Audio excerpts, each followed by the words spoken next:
What if I told you that 95% of your identity, your current operating system, your subconscious, your personality is running your life and you don't even know it?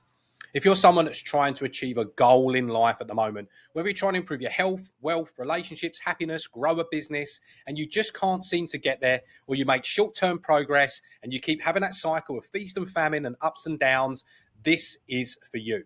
And what I want to talk to you about today is the mirror moment. And this is how you break through self delusion.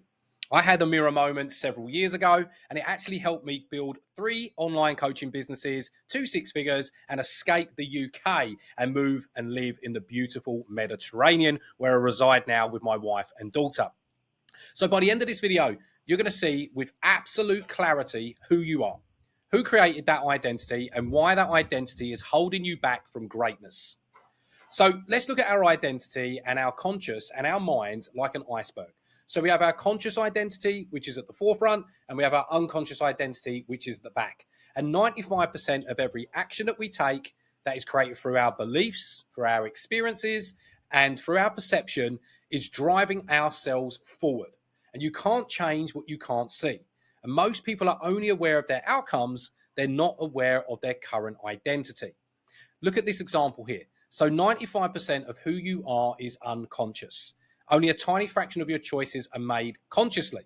Look at it like your iPhone, right? This is the best way I explain this to my clients, is that on your iPhone, so on this iPhone that I have here, okay, you have apps. And if you're trying to create more wealth, more health, better relationships, finances, a better body, whatever it is, you're always tactic addicted. And if you're anything like me, I was tactic addicted. I ended up spending about $150,000 over the span of 9 years on coaches, courses, gurus, masterminds, hacks, books, funnels, you name it. And at the end of every single year, I was no better off than when I started. I was getting peaks and troughs, highs and lows, going through feast and famine. And it was because I was upgrading the apps on my phone. The apps are the hacks, the apps are the funnels. But I wasn't upgrading the iOS, or what I like to call the OS, the operating system. And if you don't consistently upgrade your phone's operating system, the apps crash, the phone doesn't perform as well, and the battery drains quicker. And this is exactly the same for you, for your mind and your unconscious mind. And if you don't upgrade the unconscious, you can't consciously drive yourself consistently to where you want to be, because the rest is automatic. It's conditioned. It's reinforced by your environment. The reason why you are where you are right now is based on every paradigm that you have. And I'm not going to get too deep into paradigms, but your paradigms are like lenses that you view certain things through. It's the lens that you view health and fitness through. It's the lens that you view relationships through. It's the lens that you view sales through, problem solving, whatever it may be. And unless you change that lens, you can't change your perspective. If you can't change your perspective, you can't change the decisions or the options that you think you have or don't have. And if you can't change that, you can't change your habits or actions. Because when you start to change your habits and actions, you change the course of your life. And this is why only changing tactics like a diet plan or a sales strategy, it never lasts, because the unconscious identity pulls you right back. It's what creates our belief systems. And belief systems are crazy because you cannot act out of alignment with your belief systems. Like when you was at school, there may have been a kid in school, right? I remember one of the kids in school that everyone said he was stupid. Okay, he wasn't stupid, but because his mum said it, his dad said it, his friend said it, the teacher said it, he started to create a belief that he was stupid. And it didn't matter what that kid did between the start of the term to the end of the term, or the start of the year to the end of the year. When it came to test day, he would fail the test unconsciously to prove his beliefs right. It's a self-fulfilling prophecy. So let's have a look now at the differences between your conscious identity and what is your unconscious identity. So the conscious identity that you have, and this is the one that I had, is the story that you tell yourself and others about who you are. So things like, I'm a dad, I'm a coach, I'm someone that works hard, I'm a loyal friend, I'm a smart person, I'm good at making people laugh, I'm a problem solver, and this is cool. This becomes our conscious identity. But what is the unconscious identity? These are like the hidden rules, the beliefs, and the meanings, and the kind of creed that you live by without even thinking about them. They are unconscious, so they are automatic. So some of these are, I'm not worthy. This is often hidden under perfectionism. Or I'm not lovable, often hidden under people pleasing. I'll always be abandoned. Money is hard to keep. Nothing ever works for me. If I try, I'll fail. People will never leave if I speak up. It's dangerous to shine too brightly. And these are these are the hidden operating systems that are running your life on the daily. And I wasn't aware of this for years. I was trying to force life to change. I was trying to force reality to change. But when I started to dive deep, when I started to reprogram myself, when I gave myself a new operating system for life and business, reality started to then shift to what I wanted it to become. I started to achieve my dream outcomes. And this is how they conflict, guys. So this is what happens. You have the conscious and you have the unconscious. So consciously, you're saying to yourself, look, I want to make 100 grand a year. I want to make 7 figures, whatever it may be. But if unconsciously you have this belief that if I have more money, people will hate me, you will start to sabotage. Same with I want to get fit. If you want to get in better shape this year, unconsciously, if you're saying I'm the fat one in the family and I'll never change, you're going to sabotage again. And the same with if I want to have a loving relationship. If you're someone right now that's had experiences like I did for around about 12 years of my life, a bad relationship after bad relationship, I had this unconscious belief, this unconscious operating system that was driving me forward without me even knowing it, saying I am not lovable and I will always be rejected. And this caused me to sabotage in every single relationship until I learned how to reframe. And that's what I want to teach you today, is how to reframe this. Like when you use frames and you reframe, it's a bit like, let's say behind me right now, I had a white wall with 1,000 butterflies pinned against it. So 1,000 butterflies. If one butterfly had a bright frame around it, it would draw your attention. And what's happening right now is that you're drawing your attention subconsciously to how you already frame your relationship with love, with money, with success, with health.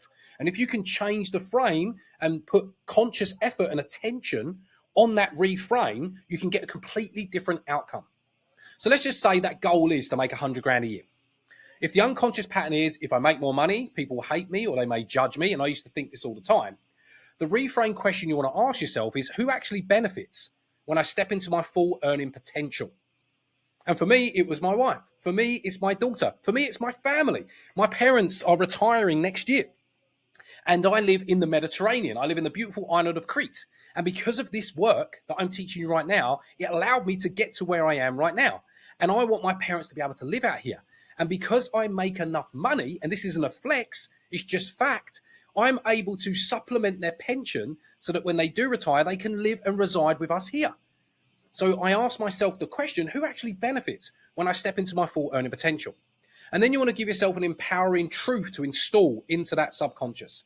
So making money helps me serve, give, and elevate others. I am safe to grow. Like one thing I got judged for by my friends and family, which actually held me back from getting it, was getting a cleaner. I live in a luxury 4-bedroom villa. There's a lot to clean. We have a lot of work to do. We're raising a daughter. But by me improving my money mindset, by me rewiring my operating system for money and success, and my beliefs around it and my ability to do it and my self-worth, I'm now able to employ someone else. And that money can cascade down to her to then pay for her car to be cleaned and vice versa. And it just keeps going on and on.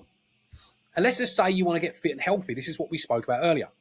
We have this unconscious pattern. I'm the fat one in the family.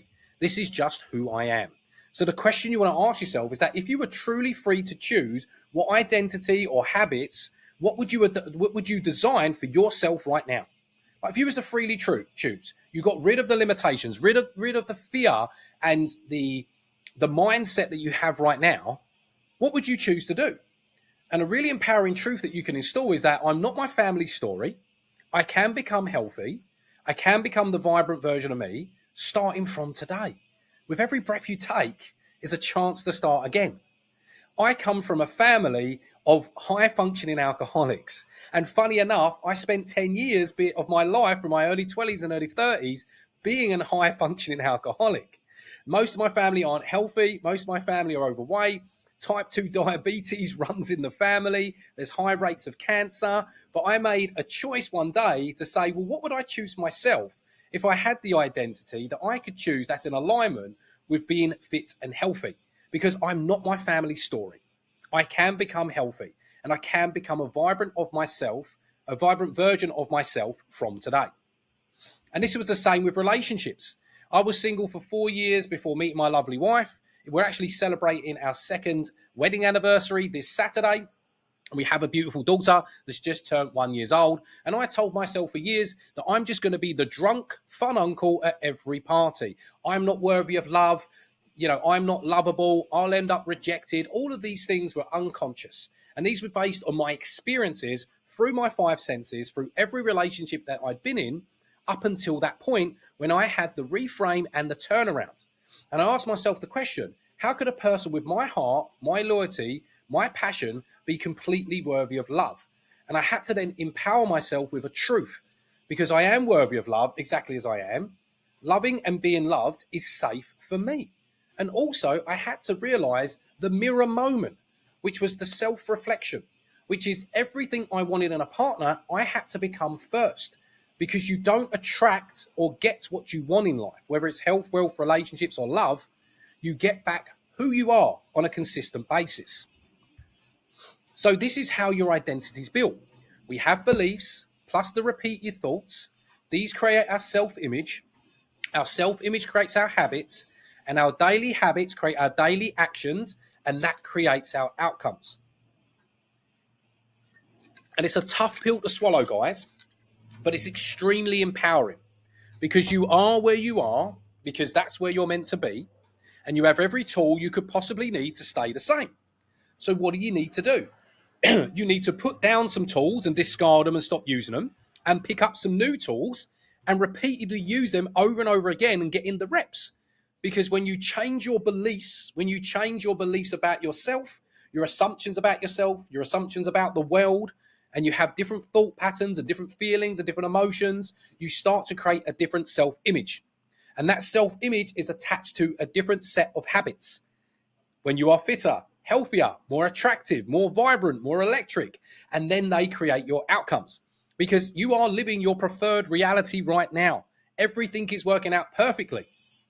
But if you can change just one habit, you can change the course of your life. So look at me 10 years ago. Let me give you a bit of a breakdown exactly how my results, my outcomes were creating my identity layer by layer. And as I said before, I was a high function alcoholic for 10 years, and now I am living the sobriety life. Who would have thought, right? Without any therapy or anything like this, just using these techniques that I'm going to be teaching to you on this video. And if you decide to subscribe and watch the rest of the videos inside of my channel. So level one, let's have a look at this at the top of the pyramid.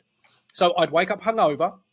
I'd miss work opportunities. I was struggling in relationships. I was stuck in financial chaos, and my health was tanking. These were the results that I could see day after day. So this is the top of the pyramid. Then we go down to level two. And these are my habits. These are driven by outcomes, okay? So my habits were drinking every weekend and most weekdays. And when I say drinking every weekend, I'm talking about binge drinking to the max. I mean, when I first met my wife, I nearly lost her because of that, okay? And she was my kind of inspiration and guide and motivation and leverage to really lean into sobriety, okay? I was staying up too late. I was sleeping in, poor eating, isolate myself, and binging on negative self-talk. And these habits felt automatic. And I thought they're just how I was. That was it. I was like, this is just how I am.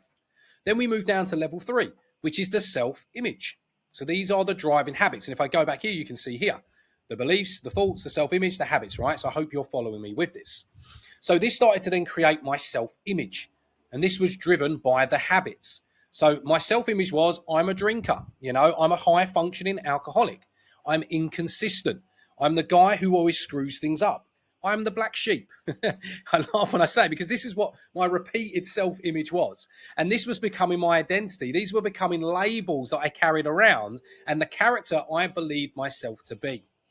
And then when we move into level four, these were the thoughts that I had daily, because they were fed by the self-image. And it was that I can't stick to anything. It's pointless trying. This is just who I am.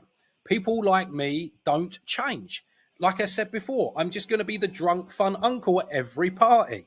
And you might be able to resonate to some of these right now. They may be relatable to you. And I'd love to hear in the comments which one resonates the most, or just generally like what impact this training and this video has had on your life. And these thoughts were the loop every single day, reinforcing my identity. And then we get to level 5. This was then shaping my beliefs, and the beliefs is the foundation. If you remember before, I said to you guys that your belief systems are something that you can't act out of alignment with. You just can't do it. And my beliefs were that I'm not worthy, no one really loves me, and life's just typically unfair. I thought life was happening to me, but over time I realized that life could happen for me, which is even more empowering. And these beliefs were the deepest. I wasn't even aware I had them, but they ran the entire show. So I had to make changes.